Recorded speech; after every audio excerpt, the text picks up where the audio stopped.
up, swashbucklers? You're listening to Under the Crossbones, episode number 94. My name is Phil Johnson. I'm your host for the show. Thank you for tuning in. Thank you for telling your friends. That helps us keep the old ship afloat, and I appreciate it. So here we are, episode 94. Fun fact about the number 94. The length of an NBA regulation basketball court is 94 feet, which means you could lay end-to-end, if you laid them end-to-end, 14.1 LeBron Jameses or 15 Steph Currys, and they would equal 94 feet. I did math for you guys. Are you kidding me? I did math today. My guest on the show today is James L. Nelson. He is an author of a zillion different books, and he writes pirate fiction, pirate nonfiction, all sorts of stuff. But his angles are a little bit different. Like, we're going to hear about Vikings. We're going to hear some very more U.S. point of view, like U.S. East Coast point of view rather than Caribbean stuff or, that kind of thing. And he's written the Brethren of the Coast series, which is fiction stuff. And then he's got some nonfiction about Anne Bonny, Mary Read, and even some Civil War era stuff. So stuff we just don't hear about that often. And I think you're going to enjoy it. It's a fun interview. I edited it while sitting in an airport the other day. So there we are. I am recently just back from St. Louis. Good shows at the Hey Guys Comedy Club out there. Thank you to all of you who came out for that. Super fun. The Friday show, a little bit slow. I'll say it out loud, man. There were only 17 people there at the Friday show, but we dug in, we did the thing, and we made it work. And then I was just like, oh my gosh, I hope the Saturday shows, because I had 2 shows Saturday. I was hoping they weren't going to be like that. Saturday shows were great. We had a bunch of people. They were there to party. And, man, it was fun. It was super fun. So a lot of people who were coming out to see me for a second time who had seen me there before. So I was glad to hear that. Also glad I had new material for them. Not always the case. So that was good. So, yeah, I do have other shows coming up. This week, Thursday, June the 8th, I'll be at the Hop Dogma Brewery in El Granada, California. And then it's back on the road again. Wednesday, June the 14th, I'll be at the Mill Casino, Coos Bay, Oregon. Friday and Saturday, June 16 and 17, I'll be at Chadwick's in Medford, Oregon. Wednesday, June the 21st, Seven Cedars Casino in Sequim, Washington. Friday, June 23rd, Seven Nightclub in Bend, Oregon. And Saturday, June 24th, Mobster Mike's in Bremerton, Washington. So that's what's coming up for the rest of June. Lots more after that. You can always go to underthecrossbones.com.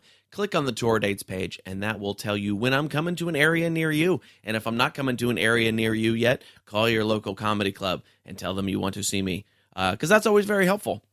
It actually is, believe it or not. It actually is very helpful. But I did a dumb thing coming back from St. Louis. I had taken a very early morning flight out in order to get there in time on Friday to do the first show, because I lose a couple hours coming from California. And so I took, like I said, it was like a 6:30 a.m. flight. No big deal. The airport is 20 minutes from my house, and everything was fine. I got TSA pre-check, so the security line's not that big a deal. So in and out, good. It was great. Coming back, I took another 6:30 flight coming back, forgetting that my hotel was 45 minutes from the airport, and I would have to drop off a rental car, and I would have to get to the airport in time to get to my flight. So after the show Saturday night, I got back to my hotel room at about 11. I had to do a little bit of bookkeeping for the merchandise sales and all that kind of stuff. I have a little bite to eat because I hadn't had dinner yet. Take a shower, all that kind of stuff. Pack up for the next day. I then got 3.5 hours of sleep. 3.5 hours of sleep. I function well on 3.5 hours of sleep. That's a lie. I got up. I drove to the airport. Fortunately, didn't hit anything. And I got back. My goal was to get back in time to enjoy my Sunday at home with my girlfriend. Instead, I got back in town at 10 o'clock a.m. I came home, and then I was useless for the rest of the day because I was so exhausted. It felt like I'd lived 2 days inside one day. And it was just ridiculous. Like, we went out, we ran a couple errands, but I was just not a fun person at all. I should have just come back on a later flight and not been not so out of it. So anyway, lessons learned. You'd think I'd learned all the lessons by now after doing all this traveling over the years, but it appears not yet. But that was a new one. That was a new one. So we did watch the basketball game, though, because my girlfriend digging on the NBA finals. I don't really care. I have not very little interest in it. At least it's a faster game than baseball or something like that. All right, what do we got coming up here? If you're enjoying the show, and my aimless rambling today, sort of aimless today, I don't know what's going on, Join us over on Facebook. It's facebook.com/underthecrossbones. Find us on Twitter at @undercrossbones. And if you're not subscribed to the show, make sure you do that from Apple, iTunes Podcasts, or Stitcher, or Google Play, or Podcast Addict, or Overcast, or whatever your chosen podcatcher of your choice is. See, chosen podcatcher of your choice.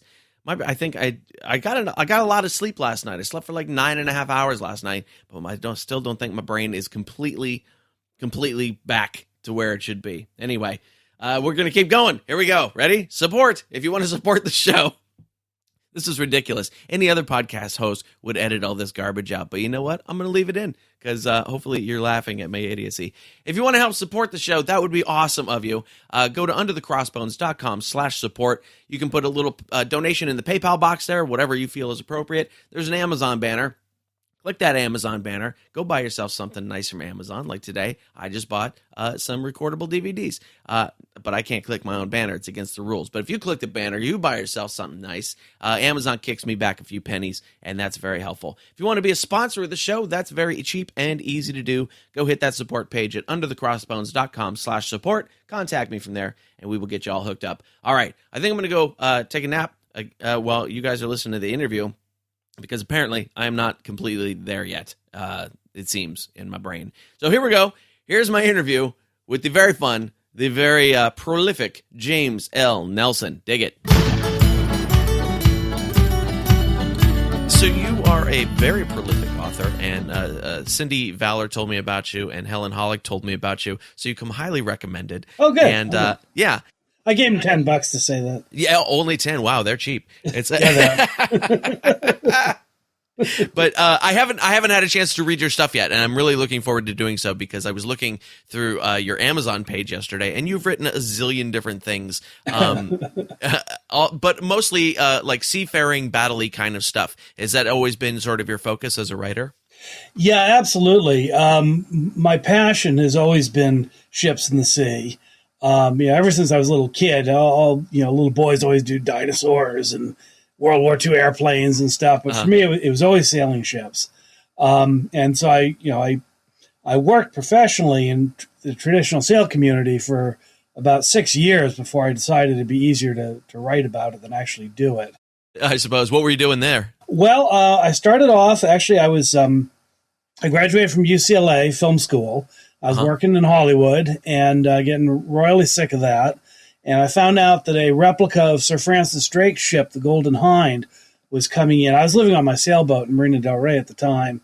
Okay. And I thought, geez, a square rig sailing ship? This is what I've always wanted to do. So I quit my job, ran away to sea, and I was a deckhand, and then I ended up as the bosun.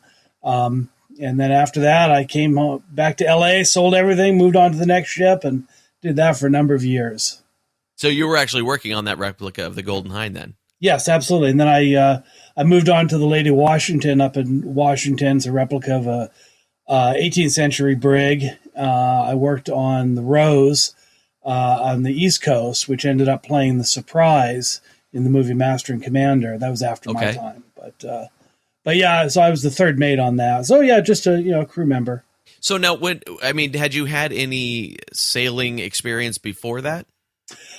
A little bit. I sailed on and off growing up, and as I said, when I was in maybe I didn't say this actually, but when I was at UCLA, I started sailing with the yacht club, and just sailing little boats, and sort of all that passion that I had for ships in the sea when I was a kid, it had sort of been laying dormant, and it all kind of came back, and I realized, wow, this is what I really love. Forget this movie making stuff. So I was when I got out of college, got my first real job. I bought a sailboat and I was living on it in Marina del Rey. And that's what I was doing when the Golden Hind sailed in. I was actually contemplating maybe sailing to Mexico or something. That's really cool. So when you went onto the Golden Hind and you sort of rediscovered your love for that kind of thing, what did you tell them to get that job? Did you just say, "Hey, I like this boat. Let me come with you"? Is it kind of a running away with the circus thing? Yeah, pretty much. No, it was. I knew nothing about the traditional sail community at the time, and so I thought it was going to be hard to get a job on this ship because I knew about modern sailboats, but I didn't know anything about 16th century galleons. Right. But it turned out no one else did either. I mean, I should say nobody else on the crew. It's hard to find people with experience in that sort of thing. So Sure. You had the officers who knew how to sail ships like that, and they were continuously training the crew. So it was really kind of an on-the-job training thing. So it's mostly just, in that instance, it was a willingness to learn, a willingness to do what, the work that needed to be done. But, geez, they paid room and board and $75 a week. I couldn't believe that there wasn't a line of people trying to do this. And I imagine that's probably how, in the days of sail, in the age of sail, that's probably how most people learned anyway, whether they went on voluntarily or they were shanghaied. It was, we'll just figure out how to do it on the job. Exactly right. Yeah. Oh, yeah. So, yeah, you might start off as a ship's boy and sort of work your way up that way. Or like you say, you might get shanghaied or pressed into the Navy. And then it's just, learn or we're going to beat you senseless. And that's a good motivator. That's a good motivator. That's I find it's almost the same thing being a comedian. It's learn or the audience will beat you senseless. Yeah, right. Emotionally. I don't know what's worse, getting beat with a rope end or being humiliated in front of an audience. Yeah, I don't know either. It's a toss-up. It's definitely a toss-up. So now, how long did you spend on ships doing that kind of thing? I guess I probably spent about 6 years working full-time, and since then I kind of played on and off on ships, but about 6 years, and then I turned 30, which is it's kind of a life changer. I mean, Sure. The life on board these sailing ships is great. I mean, it's absolutely a blast. But it's for someone who's in their 20s with no responsibilities. At a certain point, you start thinking, maybe I should think about actually doing something worthwhile. So, and this is typical of me. Okay, so my idea of, now I'm going to be serious about life is I'm going to become a novelist. Okay, there you go. Yeah. A surefire career path. Exactly. Yeah, that was about as good as it gets as far as maturity with me. So. Now, how long ago, how many years are we talking ago that you decided to make the shift from ship to novelist? God, a long time ago. I quit sailing in 1992. Okay. And started writing. I actually started writing before I quit sailing. So I was starting my first book while I was still on shipboard. Moved out to California to be with my girlfriend, who I'd actually met on the Golden Hind. Okay. And so we got married out there. And, one of the things that they always tell writers is if you want to be a writer, don't get a job you like. Because if you have a job you like, it's easy to say, I don't need to write today. Right. So I got out there and I started stocking paper at an Office Depot. And boy, was I motivated to write, let me tell you. So I was very fortunate. I spent 2 years writing the first book. It was a novel called By Force of Arms about the naval action of the American Revolution. And like I said, it took 2 years to work on it and sent it out, managed to get an agent and managed to sell it and actually get a 3-book contract for that first one. And I've been pretty much a full-time writer ever since. Have you always gone with a traditional publisher, or have you done some self-publishing as well? Well, that's another long road. I have always gone with a traditional publisher, and most, in the olden days, I mean, like 5 years ago, self-publishing was a dead end. It was, Sure. It was useless because you couldn't get in bookstores, and bookstores really dominated the trade. Recently, I started reading more and more about how a lot of mainstream authors were starting to self-publish. And I started getting intrigued by this. Now, I'd written a book about Vikings about 6 years ago, and it never found a traditional publisher. No one was interested in it. So I thought, well, what the heck? I've already written the book. It's just sitting in my virtual drawer here. So so I self-published it, and people started buying it. It's like, holy cow, this is great. And I mean, there's any writer has got a lot of complaints about publishers, and most of them are pretty valid. Publishers can be a real pain, and they're kind of they're still kind of locked in the 1950s business model. So to be freed from that it's like, wow, So I'm sold. And now, and I hate to say this because I love bookstores. I've lived in bookstores my whole life. Sure. But the unfortunate fact of the matter is that they're just not that crucial to book selling anymore. Right. It's happening online. You can completely support yourself just selling books online. Certainly, yeah. And I've even found, because same thing with me, I spent my life in bookstores and libraries and things like that. And now usually the only time I go to a library is if I'm on the road and I need somewhere to work for a few hours when I don't have a hotel, And but other than that, it's all ebooks, and even ebooks from the library. But I'm always reading ebooks now, and I rarely have a physical book in my hand, which I kind of miss because they're wonderful things. But the ebooks are so much more transportable, and I can have everything on a Kindle and be done with it. I agree, and I do what I think probably a lot of readers do, which is there's certain books I know I'm going to want to have. Sure. And so I'll buy a physical copy of those. Mm-hmm. But yeah, most of what I read, like you, is on the Kindle. Yeah, it's just so much easier and transportable. Now, it sounds like you found an agent and a publisher pretty quickly early on in your career with that first book. What do you think they saw in your writing where they were like, yeah, this is a guy we want to take on? I definitely like to have a fairly fast-paced story. Mm-hmm. I think what I was writing about was kind of unique. No one, a lot of writers who write in the maritime historical fiction genre write about the British Navy for understandable reasons. And I was one of the few who was writing about the American Navy during the Revolution. Right. So I think that had an appeal. And like I said, I'm, my stories tend to be pretty fast paced, a lot of action. Because I had these years of sailing experience, there's quite a bit of authenticity, if I do say so myself. Yeah. Certainly in the sailing aspects of it. So I think all those things worked. And, and frankly, I was lucky in a lot of ways as well. Patrick O'Brien was just starting to take off. And so publishers were sort of on the lookout for books in that genre. Okay. So that certainly helped. Timing. It's always timing. Yeah. It's timing. Yeah, right. Now, it's funny that you mentioned the sailing part of it, because I was reading Helen Hollick's book, one of her books, and the one thing I noticed was that she really had her sailing terms just really locked in, and I know next to nothing about that, but everything sounded very authentic. When I asked her about it, she was like, Jim Nelson helps me with that. So. Yeah, well, I mean, Helen's a great writer, and I enjoy her books very much. But it is a very, very technical business, Sure. And it's kind of, if you haven't actually done it, it is very difficult to get it just right. Ironically, when I started writing, when I was working on sailing ships, and this sort of language was part of my everyday vocabulary. So I'd say, well, okay, today we're going to cross the topsail yard, we're going to reeve off the running gear, we'll bend the sail and set it. And this is just the way I talked all the time, because this is the job.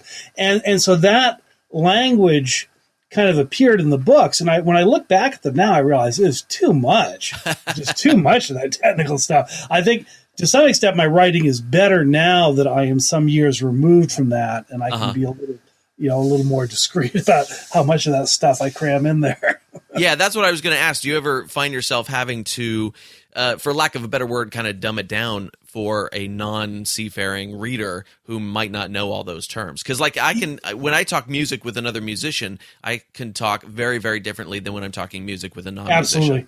Yeah, and I know, and having talked to musicians, I know nothing about music, and I know exactly what you mean. You speak an entirely different language. Right. It's a professional jargon. It's a professional language, sure. Mm-hmm. And it's the same with seafaring. We speak a very different language.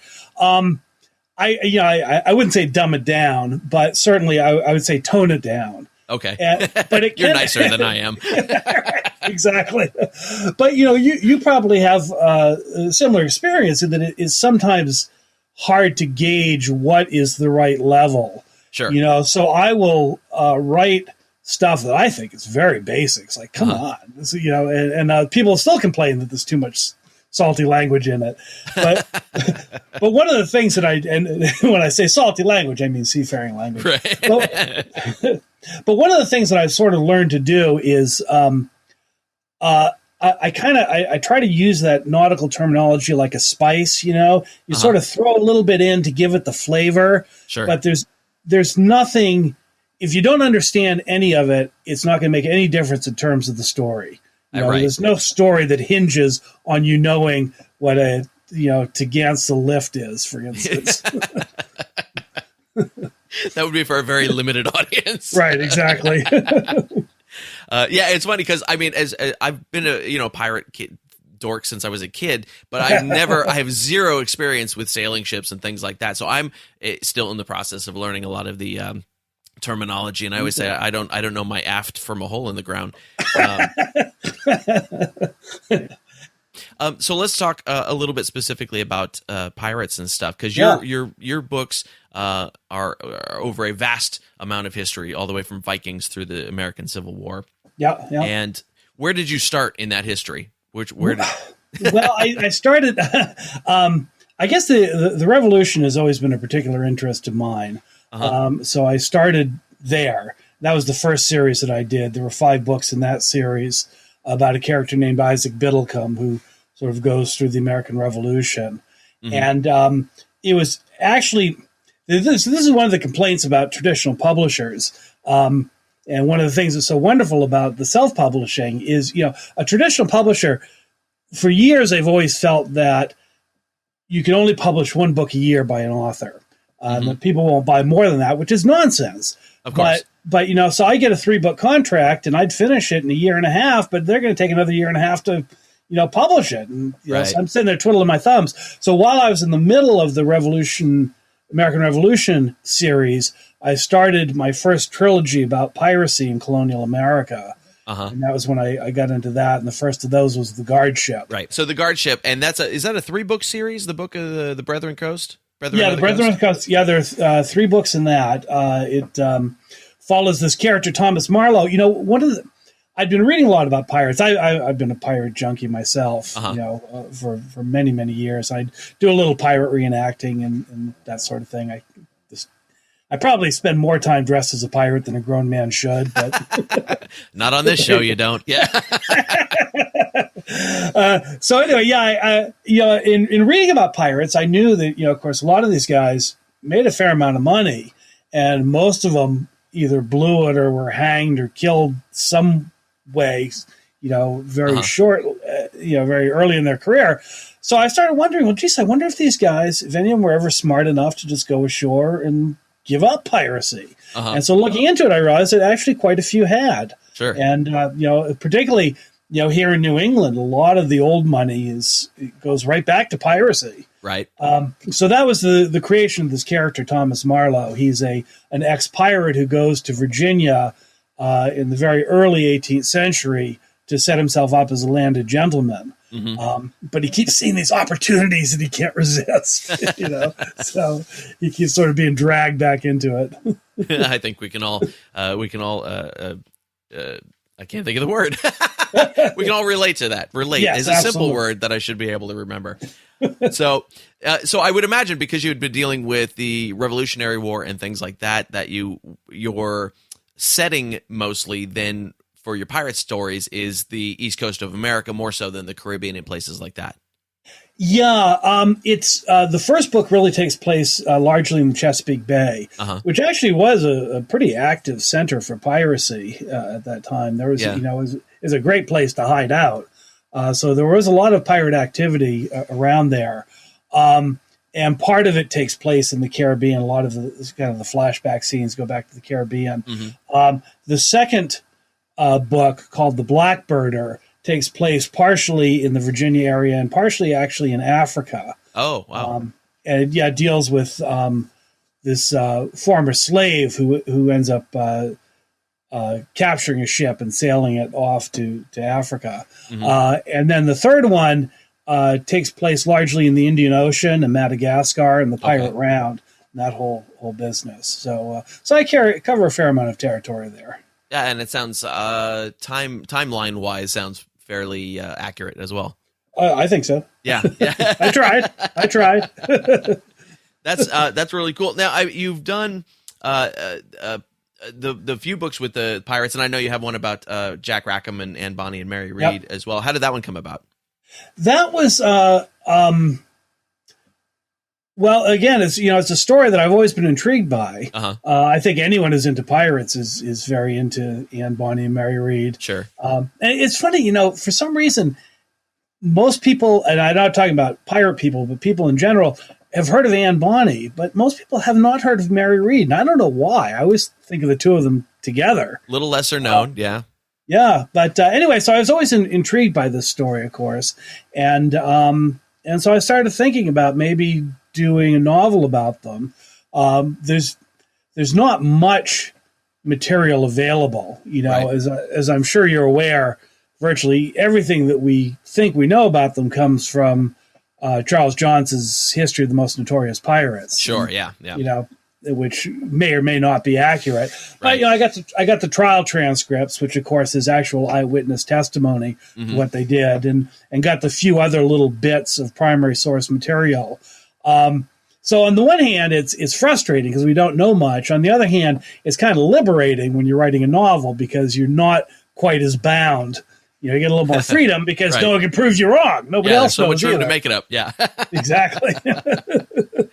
That's cool. And so around that, you're dealing with, like I said, Civil War, Vikings, all that kind of stuff. Is it almost all kind of pirates in your head?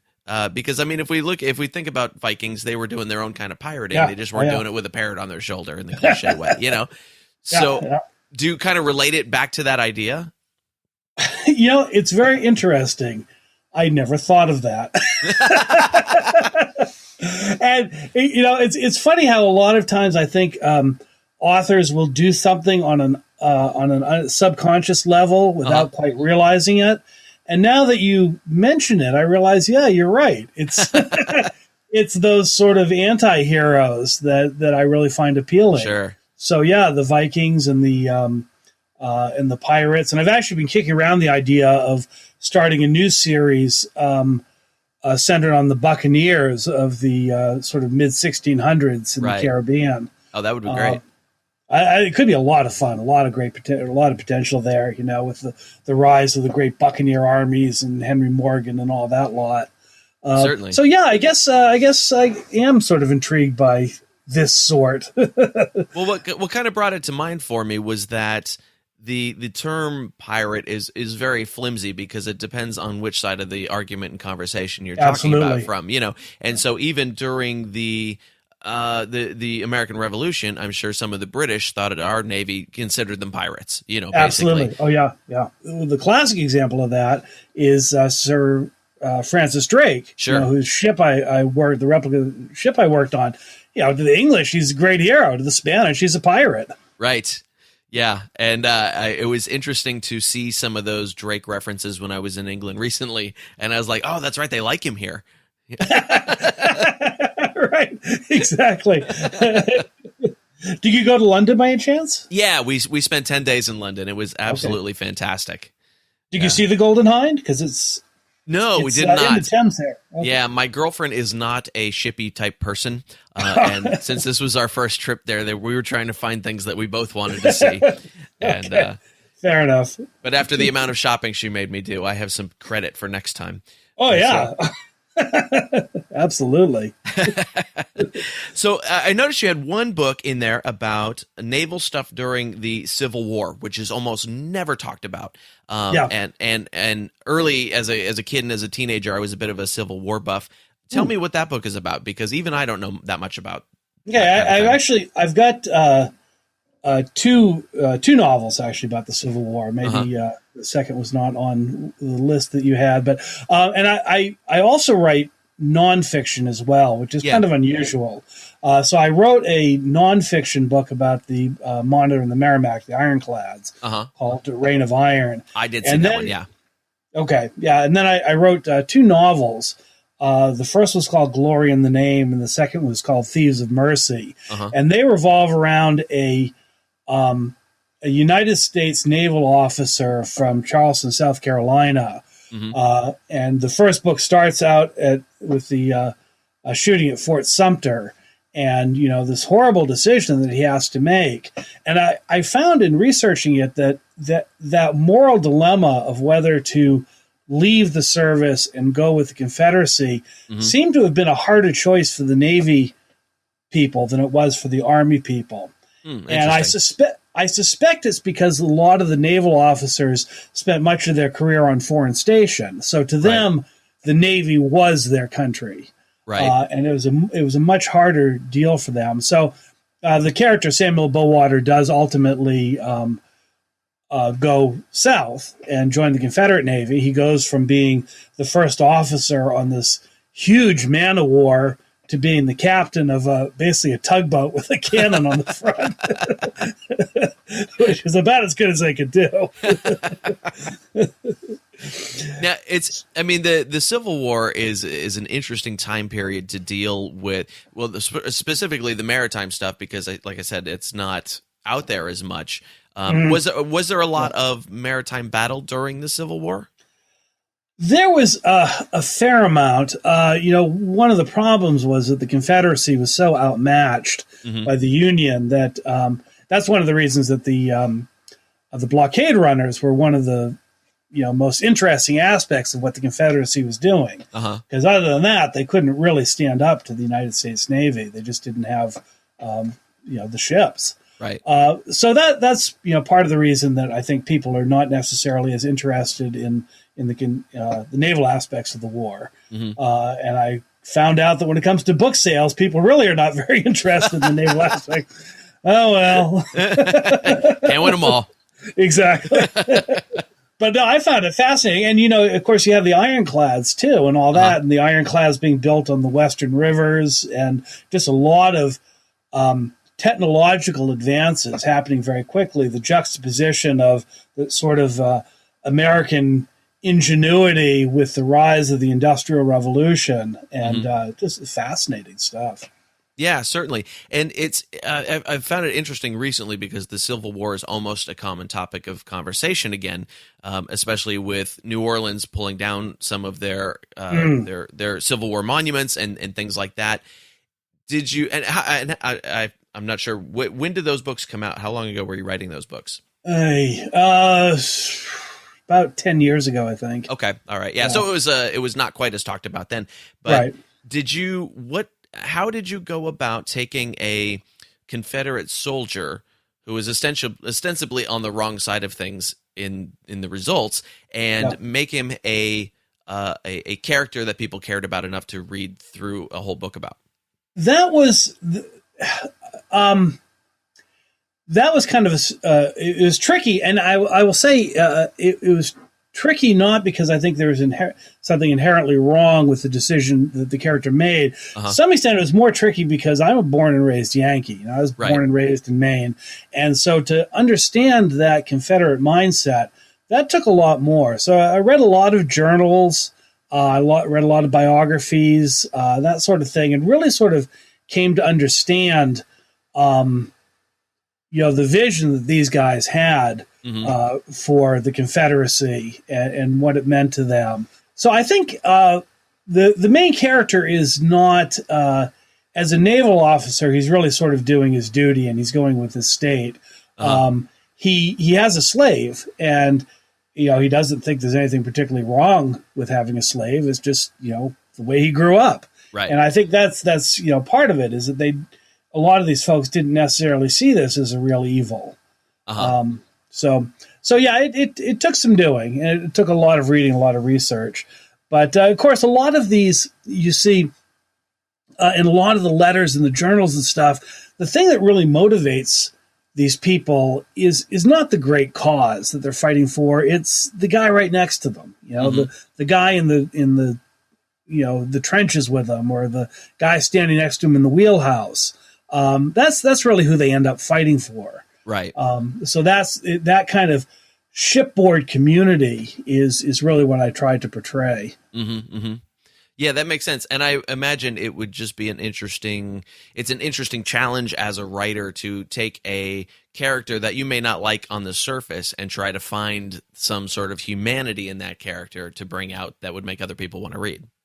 Yeah, exactly right. And it's funny, we had the discussion before about how you kind of pegged the way I am attracted to these kind of anti-heroes. Mm-hmm. An insight that I had into my own writing some years ago, in the same way, I didn't understand on a conscious level that I did this, but it just sort of dawned on me that even my bad guys tend to get that moment of redemption at the end of the book. Okay. The way I portray Jack Rackham is not necessarily all that sympathetic, but he gets his moment at the end. Of course, he gets hanged, but I mean, he really did get hanged.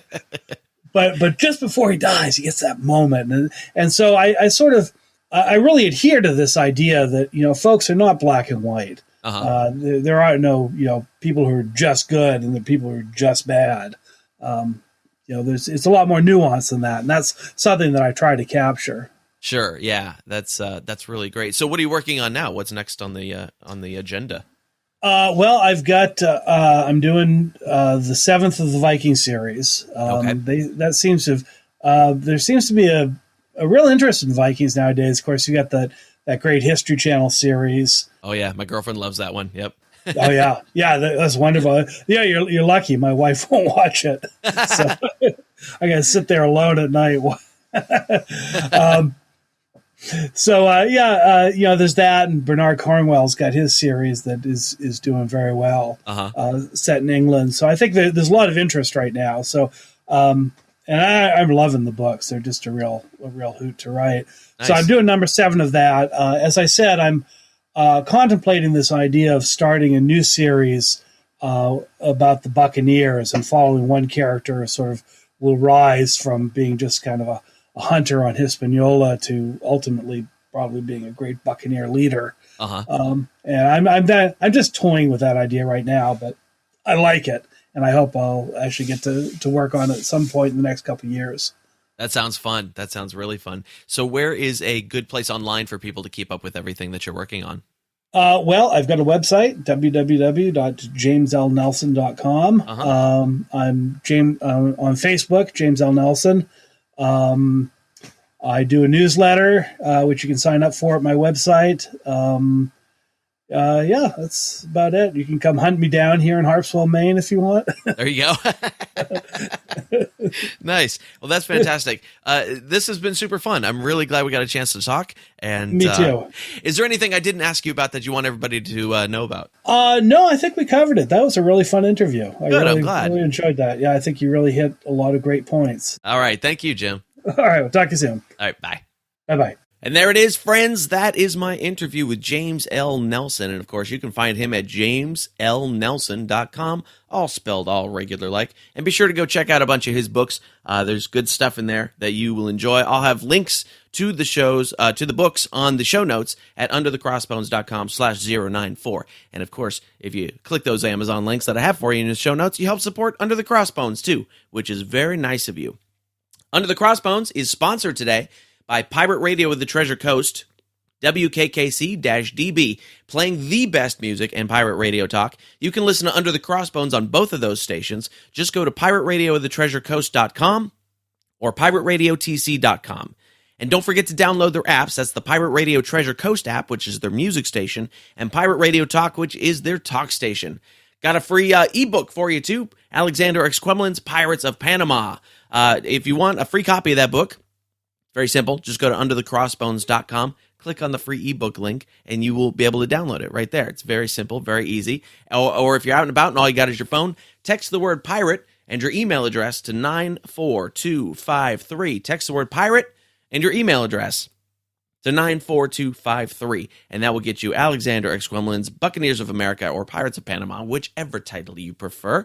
And that is a very important piece of pirate writing from the golden age of piracy that you would dig. It was originally published in 1678, and we're still reading it, man. Yeah, that's how good it is. We got some festivals coming up.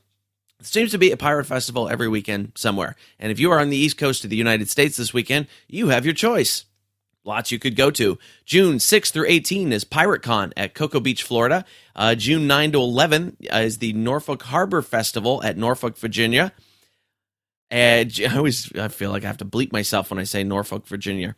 June 8 to 11 is the Sea Music Fest in Mystic, Connecticut. And June 11th is the Milford Pirates Day in Milford, Connecticut. So make sure you go check those out. All right, kids, that is our show for today. Thanks for tuning in once again. And if you want to hear more or read more or see more about James L. Nelson, go to jameslnelson.com. And don't forget, I'll have a bunch of links to his books on the show notes at underthecrossbones.com/094. And if you click those, then you help support the show too. And that's awesome. You can find James on Facebook as well. Just go search James L. Nelson on Facebook. He's got a newsletter you can sign up for, all that good stuff. Thanks to all the new folks who've been coming in over the last couple of weeks. Thanks to the iTunes feature and all that kind of good stuff. Welcome to the show. If you'd like to leave us a review on iTunes, that is awesome of you. I love to read those, and they help a whole bunch. And we got lots more good stuff coming up in upcoming episodes. All right? So I'll see you next week. Thanks.